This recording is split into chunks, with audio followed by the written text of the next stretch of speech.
হংকংয়ের বিপক্ষে ম্যাচের একেবারে শেষ দিকে গিয়ে হেরেছে বাংলাদেশ। এমন পরাজয়ে হতাশ হয়েছেন তামিম ইকবাল খান।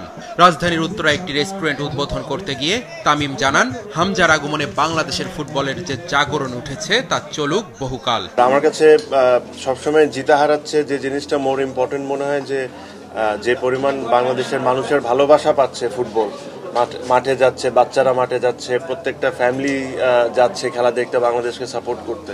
That is very good. আমার কাছে মনে হয় দ্যাট ইজ মোর ইম্পর্টেন্ট। খেলার আগের দিন রাত্রেই এক জায়গায় আমরা বসে একটু গল্প করছিলাম, ফুটবল আর ক্রিকেট বাদে অন্যই গল্প করছিলাম আমরা। But I am sure they high calibre players and I am sure ওরা অপরচুনিটি যখন পাবে বাংলাদেশের জন্য আরো ভালো কিছু করার, I am sure they going to do ইট।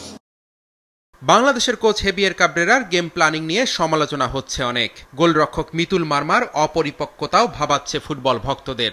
এক সময়ের দেশ সেরা গোলকিপার আমিনুল হকের ভাবনাটা কি? বিভিন্ন দেশের যারা কোচ তারা সব সময় হেরে যাওয়ার পরে তার কাঁধেই কিন্তু দায়িত্বটা নিয়েছে। কারণ ক্যাবরেরার সাথে আমাদের খেলোয়াড়দের কি সম্পর্ক রয়েছে ইন্টারনাল, আমাদের অফিসিয়ালস, সেটা কিন্তু আমার মনে হয় যে ওই সিচুয়েশনটা বলবে যে আসলে কেন ক্যাবরেরা এইভাবে কথা বলেছে। সো আই হোপ যে এই বিষয়টা নিয়ে আমাদের টিম ম্যানেজমেন্টে যারা রয়েছে তারা আলাপ আলোচনার মাধ্যমে এই সমস্যাগুলো ভবিষ্যতে যাতে না হয়। বাংলাদেশের মাটিতে যখন খেলেছে তখন বাংলাদেশের দর্শকদের কিন্তু একটি চাপ ছিল যে ভালো কিছু করার।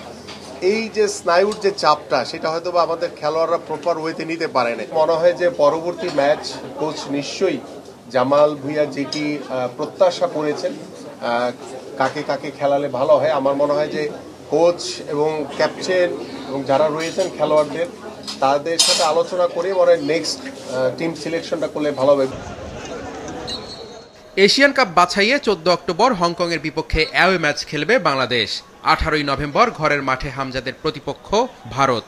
ভুলগুলো শুধরে বাংলাদেশ পরের ম্যাচগুলোয় আরও ভালো করবে, এটাই প্রত্যাশা তামিম ইকবাল আর আমিনুল হকের।